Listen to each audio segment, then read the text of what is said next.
স্বামী শত্রু দেশে বন্দী, সেখানে কি করছে, কেমন আছে, কোনো প্রশ্নের উত্তর দিতে পারছে না কেউই। সেই উত্তর খুঁজতে পাঠানকোট যাচ্ছেন বিএসএফ জওয়ানের স্ত্রী রজনী।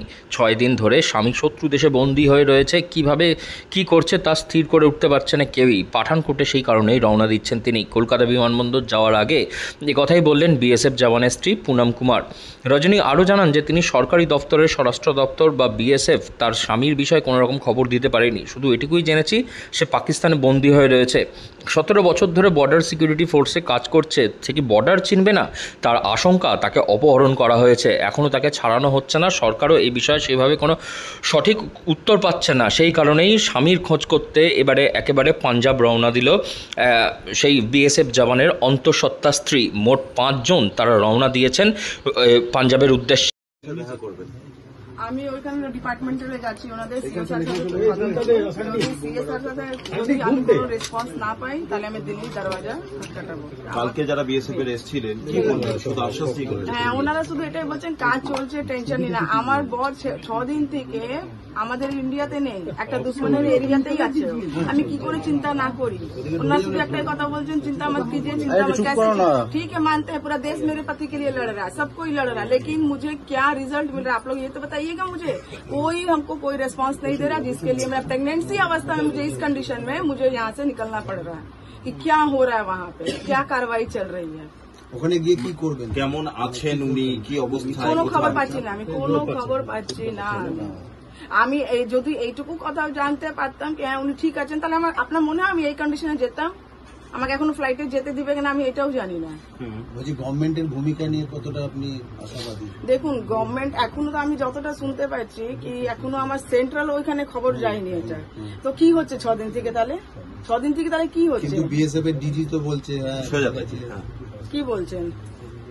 কথা বলেছে যেটা আপনাকে সাংসদ এসে বলে গেলেন যে ঠিক আছে, ভালো আছে। আমি তো বলছি সবাই আসছে, সবাই বলছে, কিন্তু কারवाईটা কি হচ্ছে এটা তো কেউ জানাবে রে বাবা আমাকে कि हाँ आपका हस्बैंड का ये कंडीशन ठीक है या बात चल रही है, ये तो मुझे कोई नहीं बता पा रहा है। উনি কি অবস্থায় ওখানে আছেন, গিয়ে বেঁচে আছেন কিনা সেটা বলেছেন? আপনাকে কেউ ডেকেছে ওখানে? ওখানে কেউ ডাকেনি, আমি নিজে মর্জি থেকেই যাচ্ছি। পুরো দেশ ওনার জন্য দাঁড়িয়ে আছে, আমি একটু কিছু করতে পারি যদি ওনার জন্য, সেজন্য আমি যাচ্ছি। সবাই চাইছে আমি যে ওখানে গিয়ে সিও সাথে দেখা করবো। আপনার যে হাজবেন্ড তিনি ফিরে আসুন, সবাই চাইছে।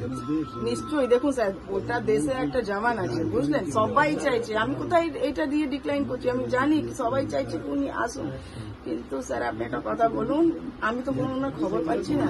আজকে 6 দিন 7 দিন মধ্যে তো চলো আজকে। আপনি একটা জিনিস বলুন, আপনাকে এখন যখন পাকিস্তান পাঠানো হবে আপনি এখানে 10 মিনিট থাকতে পারবেন না, কেন আপনি জানেন আপনার লাইফের রিস্ক আছে। ওরা এখানে 6 দিন থেকে ধরে রেখেছে। আপনি বলুন কিছু তো একটা খবর দিবে রে বাবা। হুগলির রিষড়ায় যে সেনা জওয়ান, সেই সেনা জওয়ান পাকিস্তান সেনাদের হাতে আটক হওয়ার প্রায় 5 দিন পেরিয়ে গিয়েছে। এই 5 দিনের মাথাতে একেবারে দেখা যাচ্ছে তার পরিবারের লোকজন এবং তার বাড়ির লোক যতটা উৎকণ্ঠায় রয়েছেন, ঠিক সেভাবেই একেবারে এই যে পোস্টার, সেরকম পোস্টার লাগানো হয়েছে এলাকার মানুষের তরফ থেকে, যেখানে একদিকে দেখা যাচ্ছে যে তিনি যে ত্রিবেণী সঙ্গমে যেখানে ডিউটি করতে এসেছিলেন সেই ছবি, পাশাপাশি পাক সেনাদের হাতে বন্দী হওয়া ছবি, সেই ছবিও রয়েছে। এবং এই উৎকণ্ঠার মধ্যেই একেবারে তার অন্তঃসত্ত্বা স্ত্রী এবং পরিবারের লোকজনরা মিলে মোট 5 জন তারা রওনা দিয়েছেন পাঞ্জাবের পাঠানকোটের উদ্দেশ্যে। কারণ তার স্ত্রী তিনি জানাচ্ছেন যে পাক সেনাদের হাতে বন্দী থাকা অবস্থায় যে তার স্বামীর কি অবস্থা হবে তা তারা এখন থেকেই ভেবে দিশেহারা হচ্ছেন।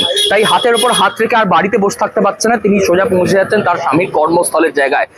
সেই উদ্দেশ্যেই তার পরিবারের লোক মোট 5 জন, তার 2 বোন, 1 দাদা এবং নিজের পুত্র সন্তানকে নিয়ে স্ত্রী তিনি রওনা দিয়েছেন একেবারে পাঞ্জাবের উদ্দেশ্যে।